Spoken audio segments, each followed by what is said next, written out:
Hello students, today we will do the geometrical representation of a complex number. A complex number z equal to x plus iota y can be represented by a point x comma y on the plane which is known as the Argand plane. ठीक है, तो जो complex number है, suppose करो z equal to x plus iota y है, तो ये एक पॉइंट को रिप्रेजेंट करता है एक प्लेन में और उस प्लेन का नाम होता है आर्गेंड प्लेन. ठीक है, तो किस तरह से पॉइंट बनता है, अगर मेरे पास z equal to x plus iota y complex number है तो ये रिप्रेजेंट करेगा पॉइंट, सपोज कर लो p नाम है पॉइंट का, तो उसके जो कोऑर्डिनेट्स होंगे, कोऑर्डिनेट्स क्या होंगे, जो इसका रियल पार्ट होगा वो इसका x कोऑर्डिनेट हो जाएगा और जो z का इमेजिनरी पार्ट होगा वो इसका y कोऑर्डिनेट हो जाएगा. ठीक है, तो इस पॉइंट को ये रिप्रेजेंट करेगा. अब कुछ पॉइंट्स हैं जो मैंने यहाँ मार्क किए हैं, ये आपको ध्यान रखने होंगे, आप नोट्स में लिख लेंगे इनको. ए purely real number is represented by a point on x axis. अगर आपका प्योरली रियल नंबर है तो वो पॉइंट एक्स एक्सिस के ऊपर होगा. A purely imaginary complex number is represented by a point on y axis. और अगर आपका प्योरली इमेजिनरी नंबर है, क्योंकि उसमें आयोटा की टर्म होती है इसलिए वो वाई एक्सिस पे लाई करेगा. और प्योरली रियल में क्योंकि उसमें सिर्फ एक्स की टर्म होती है इसलिए वो एक्स एक्सिस पे लाई करेगा. In Argand plane x axis is known as real axis. तो इसके नाम हम चेंज कर देते हैं, दिखाते हैं एक्स एक्सिस ही है, एक्सो एक्स डैश करके, लेकिन इसका जो नाम होता है एक्स एक्सिस का आर्गेंड प्लेन है, उसमें क्या होता है, रियल एक्सिस होता है, और वाई एक्सिस का नाम क्या होता है, इमेजिनरी एक्सिस होता है. तो बजाय एक्स एक्सिस बोलने के हम बोलेंगे रियल एक्सिस, और वाई एक्सिस को क्या बोलेंगे, इमेजिनरी एक्सिस. तो मैं दिखा देता हूँ किस तरह से रिप्रेजेंटेशन करते हैं पॉइंट की. जैसे नॉर्मली जैसे 10th में आपने कोऑर्डिनेट सिस्टम में किया, बिल्कुल वैसा ही है. जैसे ये आपके पास एक्सिस आ गई, एक्सओ एक्स डैश और वाई ओ वाई डैश, तो इसको बोलेंगे रियल एक्सिस, इसको बोलेंगे इमेजिनरी एक्सिस, और ये ओरिजिन है आपका जहाँ दोनों एक्सिस इंटरसेक्ट करती हैं. सपोज करो ये पॉइंट मेरा फर्स्ट क्वाड्रेंट में लाई करता है. अब डिपेंड करेगा एक्स और वाई कोऑर्डिनेट्स कहाँ है. सपोज कर लेते हैं एक्स की वैल्यू पॉजिटिव है, वाई की वैल्यू पॉजिटिव है, तो पॉइंट कहाँ लाई करेगा, फर्स्ट क्वाड्रेंट में. ये डिस्टेंस आपको पता है, वही सेम जैसे आपने 10th में किया, ये डिस्टेंस x होता है और यहाँ पे डिस्टेंस y होता है. तो इस तरह से इस पॉइंट की प्लॉटिंग भी कर सकते हैं आप. जैसे एक्सिस बनाए और यहाँ पे ओरिजिन से डिस्टेंस मार्क करते हुए 2, जैसे सपोज कर लो ये 2 3 पॉइंट है, तो यहाँ 2 लेंगे और यहाँ पे 3 लेंगे, तो ये परपेंडिकुलर डिस्टेंसेज हो. The complex number z is called the affix of the point. ठीक है, तो जो कॉम्प्लेक्स नंबर z है उसको पॉइंट का क्या कहते हैं, तो complex number z is called the affix of the point p, A double F I x, affix of the point p. ठीक है, इसका नाम है. तो z p का क्या होता है, एफिक्स होता है. Next, the plane in which we represent a complex number geometrically is known as Argand plane. अभी बताया था मैंने, इसका एक और नाम भी है कॉम्प्लेक्स प्लेन और Gaussian plane, GAUSSIAN, Gaussian plane. The point P plotted on the Argand plane is called the Argand diagram. तो जो पॉइंट हम P प्लॉट करते हैं उसको बोलते हैं Argand diagram. नाउ अब हम देखते हैं मॉडुलस क्या होता है ज्योमेट्रिकली, मॉडुलस का क्या मीनिंग क्या होता है. Modulus of a complex number, suppose कर लो मेरे पास एक कॉम्प्लेक्स नंबर है z equal to x plus iota y, तो ये रिप्रेजेंट करेगा पॉइंट पी एक्स वाई को. ये मैंने आर्गेंड प्लेन बना दिया, इसके अंदर मैंने p पॉइंट को दिखाया, यहाँ पी एक्स वाई है, परपेंडिकुलर ट्रेस कर दिया PM ऑन ओ एक्स. ठीक है, ये डिस्टेंस x हो जाएगा और ये डिस्टेंस y हो जाएगा. ये कोऑर्डिनेट सिस्टम आपको पता है. उसके बाद ये थीटा की मैं बाद में बात करूंगा, फिलहाल हम बात कर रहे हैं सिर्फ OP की, OM की और MP की. इन राइट एंगल ट्रायंगल OMP, ठीक है, इसमें हम पाइथागोरस थ्योरम यूज करेंगे, तो क्या आएगा, OP square equal to OM square plus MP square. तो OP स्क्वायर किसके इक्वल हो गया, x square plus y square. तो OP की वैल्यू क्या आ गई, square root of x square plus y square. और आपको पता है ये जो वैल्यू होती है ये क्या होता है, z का, ये मॉडुलस होता है. तो आपने क्या देखा कि OP ही ये आ गया. इट मीन्स जो मेरा OP होता है उसको मोड ऑफ z कहते हैं, और square root of x square plus y square इसकी वैल्यू होती है. इसको हम ये भी लिख सकते हैं, x क्या होता है, real part of x, real part of z, और y क्या होता है, इमेजिनरी पार्ट ऑफ z. तो ये आएगा real part of z whole square plus imaginary part of z whole square और इसका स्क्वायर रूट. ठीक है, ये फॉर्मूला भी यूज़ कर सकते हैं, ये भी यूज़ कर सकते हैं. मैं ये वाला करूँगा, आप ये भी यूज़ कर सकते हैं. ठीक है, now the length of the line segment OP. अब मॉडुलस को हम ज्योमेट्रिकली कैसे डिफाइन करेंगे, the length of line segment O P, मतलब ये जो लेंथ है आपकी ओ से पी तक, is called the modulus of Z and is denoted by mode of Z. तो आपको पता है ओ पी ही मेरा मोड जेड होता है, क्योंकि इसकी वैल्यू क्या होती है, square root of x square plus y square. ये हम पहले कर चुके हैं। एक चीज़ और, इस राइट एंगल ट्रायंगल में ये मैंने एंगल थीटा लिया और इसकी डायरेक्शन कैसे लिए, एंटी क्लॉकवाइज। अब मैं इसकी बात करने वाला हूँ, ठीक है। Yes, also in right angle triangle O M P we have, अगर हम टेन थीटा की बात करें तो ये किसके इक्वल आएगा, P M by O M के। और ये वैल्यू कितनी है, एक्स, और ये कितनी है वाई, और ये कितनी है, एक्स, ठीक है। O M is x and P M is y. तो यहाँ से अगर मैं टेन को वहाँ शिफ्ट करता हूँ तो ये टेन इनवर्स हो जाता है। तो थीटा की वैल्यू क्या आ गई, tan inverse y upon x. और वाई को क्या बोलते हैं, इमेजिनरी पार्ट ऑफ जेड, और एक्स को क्या बोलते हैं, रियल पार्ट ऑफ जेड। आप वाई बाई एक्स भी लिख सकते हैं और ये भी लिख सकते हैं। तो आप क्या देखेंगे, थीटा की वैल्यू आ गई tan inverse imaginary part of Z by real part of Z. तो दी एंगल थीटा, अब ये थीटा क्या होता है तो इसको मैंने डिफाइन किया, देखिए आगे, दी angle theta which OP makes with positive direction of x-axis in anti-clockwise sense is called the argument or amplitude of z and is denoted by ARG of z मतलब argument of z और AMP of z मतलब amplitude of z, ठीक है। तो ये जो theta हमने पीछे दिखाया था वो क्या होता है, वो ही उसी को बोलते हैं आर्गूमेंट और एम्पलीट्यूड ऑफ जेड, ठीक। The angle theta has infinitely many values differing by multiples of 2 pi, मतलब जो थीटा की वैल्यू यहाँ से हम फाइंड करेंगे ये कुछ भी हो सकता है। थीटा अगर 360 डिग्री से कम हुआ है ना तो फर्स्ट सेकंड थर्ड फोर्थ किसी भी क्वाड्रेंट में जाएगा। अगर 360 से ज़्यादा हुआ तो फिर से घूम के या फर्स्ट में, सेकंड में, थर्ड में, फोर्थ में, तो वैल्यू रिपीट कर सकता है लेकिन एंगल डिफरेंट होगा। इसका मतलब जो एंगल थीटा है उसकी बहुत सारी वैल्यू हो सकती हैं लेकिन उसमें डिफरेंस किसका होगा, 2 पाई के बाद, क्योंकि एक रोटेशन के बाद वो फिर वहीं पे आएगा, ठीक है। नेक्स्ट, प्रिंसिपल आर्गूमेंट क्या होता है, the unique value of theta, जो थीटा की यहाँ से बात कर रहे हैं, the unique value of theta such that theta lies between minus pi angle to pi angle, ये माइनस पाई रेडियंस है और ये पाई रेडियंस है, is called the principal argument. अगर आपके थीटा की वैल्यू इस रेंज में आती है माइनस पाई से पाई के बीच में, तो जो आपका आर्गूमेंट होता है वो प्रिंसिपल आर्गूमेंट हो जाता है, तो उसका नाम होता है प्रिंसिपल आर्गूमेंट। अब इसका मतलब क्या है थोड़ा मैं क्लियर कर देता हूँ। माइनस पाई से पाई, इसमें ध्यान रखना है माइनस पे इक्वल साइन नहीं है, पाई पे इक्वल साइन है। देखो माइनस पाई से पाई के दो पार्ट है, एक है नेगेटिव इंटरवल और एक है पॉजिटिव इंटरवल। कैसे, एक जाएगा माइनस पाई से थीटा की वैल्यू 0 तक और एक जाएगा 0 से पाई तक। अब ये मैं कैसे दिखा रहा हूँ, यहाँ पे देखो, अगर मैं यहाँ से यहाँ तक आता हूँ, ये देखो यहाँ पे ये वाला मैं बात कर रहा हूँ 0 से पाई, तो मैं कहाँ चल रहा हूँ, एंटी क्लॉकवाइज चल रहा हूँ। तो यहाँ से यहाँ तक एंगल कितना होता है, 180 मतलब पाई रेडियंस, तो ये पाई हो गया इधर से। लेकिन ध्यान रखना 0 से पाई इसको क्रॉस नहीं कर सकते आप, इसको क्रॉस नहीं कर सकते, ये सिर्फ 0 से पाई तक ही रहेगा रोटेशन आपकी, इसके आगे नहीं जा सकते। तो प्रिंसिपल वैल्यू होगी, तो थीटा की वैल्यू प्रिंसिपल होगी। और दूसरी वैल्यू है माइनस पाई से 0 या 0 से माइनस पाई।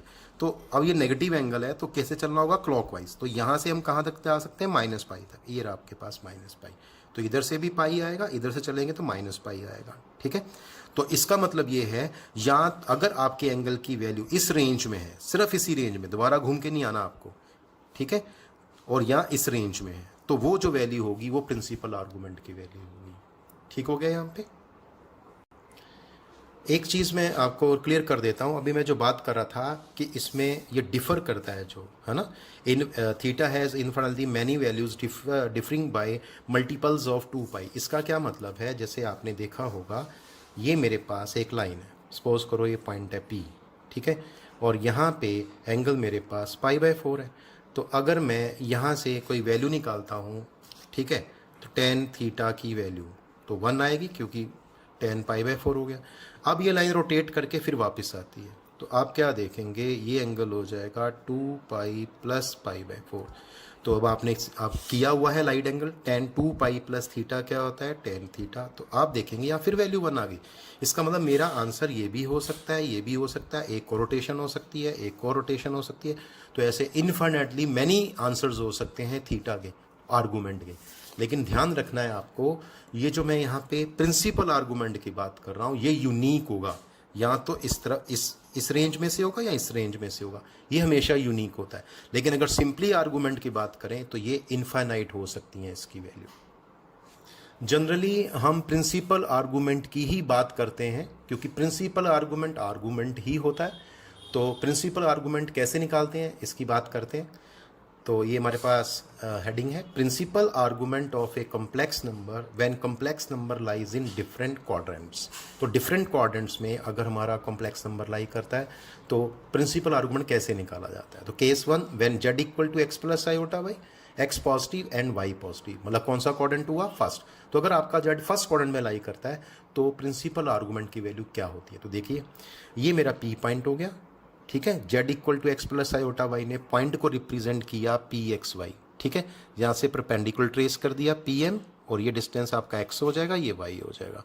अब ध्यान से देखना, ये एंगल जो है, ये वाला एंगल, ये अल्फा मैंने ले लिया। अल्फा क्या है, the acute angle alpha is given by, ये आपका अल्फा एंगल होता है।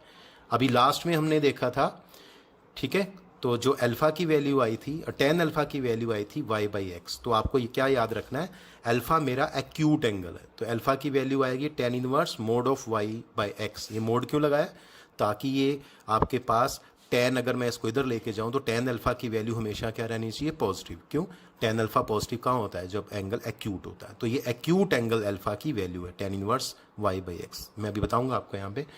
तो ये वाला जो एंगल है ये अल्फा है, दिस इज एक्यूट एंगल। और यहाँ मैंने एक कोनोटेशन दी है थीटा की, ये मैंने दिया है प्रिंसिपल आर्गूमेंट, और इसकी डायरेक्शन भी दे रखी है कि एंटी क्लॉकवाइज जाना चाहिए। अभी हमने पीछे सीखा था जो प्रिंसिपल आर्गूमेंट होता है, अभी जो हमने लास्ट टाइम किया, जो प्रिंसिपल आर्गूमेंट होता है उसकी रेंज यहाँ और यहाँ होती है, इधर से आ सकते हैं और यहाँ तक जा सकते हैं। आप देख पा रहे हैं अगर फर्स्ट क्वाड्रेंट में आपका कोई पॉइंट P है तो वो इसी रेंज में ही एंगल बनाएगा, ये देखो, है ना, इसी रेंज में कवर हो गया। तो जो एंगल यहाँ से बनेगा वही प्रिंसिपल आर्गूमेंट होगा। तो प्रिंसिपल आर्गूमेंट होता है यहाँ से लेकर यहाँ तक जो भी एंगल आपका बनेगा उसको प्रिंसिपल आर्गूमेंट बोलेंगे यहाँ पे। तो देयरफॉर प्रिंसिपल आर्गूमेंट, आप देख पा रहे हैं प्रिंसिपल आर्गूमेंट में डायरेक्शन की बात मैं कर रहा हूँ, साथ में थीटा, और यही एंगल कितना है, अल्फा। थीटा और अल्फा क्या हो जाएंगे, इक्वल हो जाएंगे। तो प्रिंसिपल आर्गूमेंट इसमें अल्फा के इक्वल बनेगा।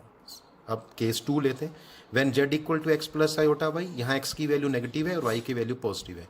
तो बताओ कौन सा क्वाड्रेंट हुआ, सेकंड। ये जो मैंने फर्स्ट लिखा है इसका मतलब फर्स्ट क्वाड्रेंट, इसका मतलब सेकंड क्वाड्रेंट, ऐसे भी कह सकते हैं केस 1 केस 2।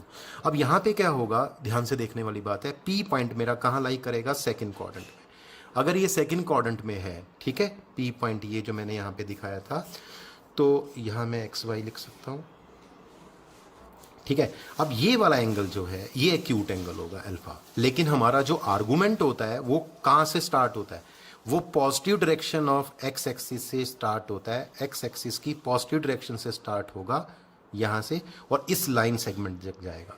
कौन सा सेगमेंट, ओपी वाला। तो यहाँ से ये कितना एंगल बनेगा, ये एंगल अल्फा हो गया, और यहाँ से लेके यहाँ तक पूरा एंगल पाई होता है। तो ये कितना बचेगा, ये मेरा प्रिंसिपल आर्गूमेंट है ये। तो थीटा कितना आ गया, this is alpha, this is pi, तो क्या बचा, पाई माइनस अल्फा। तो यही मैंने लिखा है, प्रिंसिपल आर्गूमेंट थीटा की वैल्यू क्या आएगी, पाई माइनस अल्फा।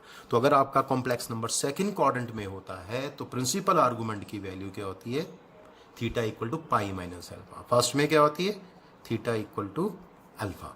लेकिन यहाँ एक नोट लिख दिया, अब कोई बोले यहाँ पे अल्फा कैसे निकालोगे, तो मैंने बता दिया, alpha is the acute angle given by alpha equal to tan inverse y upon x, और ये मॉडुलस में है, ठीक है। यहाँ से आप फाइंड कर सकते हैं। और कई बार हम, जैसे आपको इन्वर्स फंक्शन नहीं आता तो आप ऐसा भी कर सकते हैं, टेन अल्फा, टेन को इधर ही ले आइए वापस, तो टेन अल्फा किसके इक्वल है, y अपॉन x। तो आप यहाँ से सॉल्व कर लेंगे, तो यहाँ से अल्फा की वैल्यू बड़ी इजीली आप फाइंड कर पाएंगे यहाँ से। ये क्लियर हो गया सबको। चलिए केस 3 लेते हैं, when z equal to x plus iota y, x is negative and y is negative. कौन सा क्वाड्रेंट हुआ, थर्ड क्वाड्रेंट हुआ। अब थर्ड क्वाड्रेंट में जो पिक्चर बनेगी वो यहाँ बनेगी P, तो this is P x y, यह परपेंडिकुलर हो गया, M हो गया, ये एंगल आपका अल्फा होगा। अब ध्यान रखना, हमें प्रिंसिपल आर्गूमेंट फाइंड करना है ना।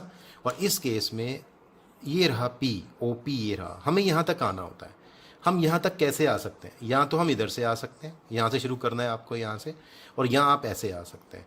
लेकिन अगर मैं यहाँ से आऊँगा तो अभी एक रिस्ट्रिक्शन थी पीछे, इस लाइन को क्रॉस नहीं कर सकता प्रिंसिपल आर्गूमेंट इधर से आते टाइम, तो ये केस तो पॉसिबल नहीं होगा। तो क्या करेंगे, इधर से ईजिली आ जाएंगे। तो ये मैंने दिखाया, यहाँ से हमें इधर आना होगा, ये एंगल अल्फ़ा है, और अगर मैं यहाँ से यहाँ तक की बात करूँ तो ये एंगल कितना है, -पाई। ठीक है, तो ये एंगल कितना हो गया, -पाई। तो थीटा क्या बनेगा मेरे पास, देखो ये वाला एंगल अल्फा है, ये -पाई, तो कितना हो गया, -पाई प्लस अल्फा, मतलब अल्फा -पाई। या इसको हम ऐसा भी कह सकते हैं जैसे लास्ट केस में किया था, ये एंगल अगर मैं नेगेटिव एंगल की बात ना करूं तो ये एंगल कितना होगा, मान लो ये पाई है और ये अल्फा है, तो ये पाई माइनस अल्फा रहेगा। लेकिन एंड ये क्लॉकवाइज डायरेक्शन में है, तो क्या होना चाहिए, पाई माइनस अल्फा का नेगेटिव साइन आएगा। तो -पाई माइनस अल्फा, इसको मल्टीप्लाई करेंगे तो क्या आएगा, अल्फा -पाई। थोड़ा ध्यान से करने वाला काम है इसमें, ठीक है। तो ध्यान से देखिए इसको फिर से। बेटा अगर हम नॉर्मली बात करें तो ये अल्फा है, सपोज करो ये पाई है, तो कितना बचेगा, ये एंगल पाई माइनस अल्फा। लेकिन ये एंगल क्लॉकवाइज डायरेक्शन में है, तो इसका साइन नेगेटिव होना चाहिए, तो पाई माइनस अल्फा का नेगेटिव साइन। सॉल्व करेंगे तो अल्फा -पाई आ गया। इसका मतलब थर्ड क्वाड्रेंट में अगर कॉम्प्लेक्स नंबर होगा तो आपको थीटा की वैल्यू क्या याद करनी है, अल्फा -पाई। अल्फा वही एंगल है जो मैं पीछे बता चुका हूँ आपको। Case number 4, when z equal to x plus iota y, x is positive and y is negative. तो कहाँ आ गया पॉइंट आपका, फोर्थ क्वाड्रेंट में। अगर ये फोर्थ क्वाड्रेंट में है, ये एंगल आपका अल्फा होगा, जिसकी कोई डायरेक्शन नहीं है फिलहाल, और यहाँ से चलना होगा। अब आपको पता है, देखो इसको भी मैं क्लियर कर देता हूँ आपको। तो इसमें कैसे क्लियर करता हूँ कि मेरे को फोर्थ क्वाड्रेंट में ये P है, ये O है। सिंपली या तो मैं इधर से आऊँगा या मैं इधर से आऊँगा, लेकिन प्रिंसिपल आर्गूमेंट कहता है इसको क्रॉस नहीं कर सकते। तो या तो आप इधर से आएंगे, हाँ इधर से उल्टी डायरेक्शन में आ सकते हैं ऐसे, तो ऐसे आना इजी रहेगा प्रिंसिपल आर्गूमेंट के लिए, तो इधर से ही आना पड़ेगा आपको। तो देखिए ये दिखाया मैंने यहाँ पे, तो आपको इधर से यहाँ तक आना है। अब ध्यान से देखना, ये थीटा और ये अल्फा इक्वल होंगे, बट डायरेक्शन क्योंकि क्लॉकवाइज है तो थीटा का साइन कैसा आएगा, नेगेटिव आएगा। तो थीटा अल्फा के इक्वल है, बट थीटा का साइन कैसा होगा, नेगेटिव। तो यहाँ पे जो प्रिंसिपल आर्गूमेंट बनेगा उसकी वैल्यू थीटा क्या बनेगी, -अल्फा के इक्वल होगी। ठीक है, अब इसके बाद कुछ स्पेशल केस हमारे पास बनते हैं, ठीक है, तो उसकी भी बात कर लेते हैं। स्पेशल केस में क्या होता है, व्हेन मान लो आपका जो कॉम्प्लेक्स नंबर है किसी क्वाड्रेंट में ही नहीं है, तो या तो वो पॉजिटिव रियल एक्सिस की ओर है या नेगेटिव रियल एक्सिस की ओर है, या वो पॉजिटिव इमेजिनरी एक्सिस की ओर है या नेगेटिव इमेजिनरी एक्सिस की ओर है। तो इसके लिए मैंने फर्स्ट पॉइंट लिखा है, when complex number lies along the positive side of real axis. अब positive side of real axis कहाँ होगी, ये रही है ना कॉम्प्लेक्स नंबर, ये इसी के ऊपर कहीं भी हो सकता है, ये इस साइड पे। तो मान लो P है, अब क्योंकि इस पे y कोऑर्डिनेट 0 होगा, x एक्सिस का पॉइंट है, तो मैंने x, 0 लिया, तो z का ले लिया x, सिंपली x होगा, that is purely real number होगा, प्योरली रियल कॉम्प्लेक्स नंबर होगा, जिसको मैंने देखा x प्लस आयोटा 0। तो ये किस पॉइंट को रिप्रेजेंट करेगा, Px, 0, दिस इज 0। ठीक है, तो ये पॉइंट आ गया Px, 0। अब ध्यान से सुनना, अब इस सेगमेंट का इस डायरेक्शन के साथ क्या एंगल होगा, दोनों एक ही लाइन पर रेस्ट कर रहे हैं, तो एंगल कितना बनेगा, 0। इसका मतलब यहाँ जो प्रिंसिपल आर्गूमेंट होगा वो 0 रेडियन या 0 डिग्री होगा। ठीक है, ध्यान रहे यहाँ पे जो x लिया है वो पॉजिटिव नंबर होना चाहिए, जैसे 2, 3, 4 ऐसे, z इक्वल टू 2। तो इस कॉम्प्लेक्स नंबर में आपका प्रिंसिपल आर्गूमेंट की वैल्यू क्या बनेगी, 0 बनेगी।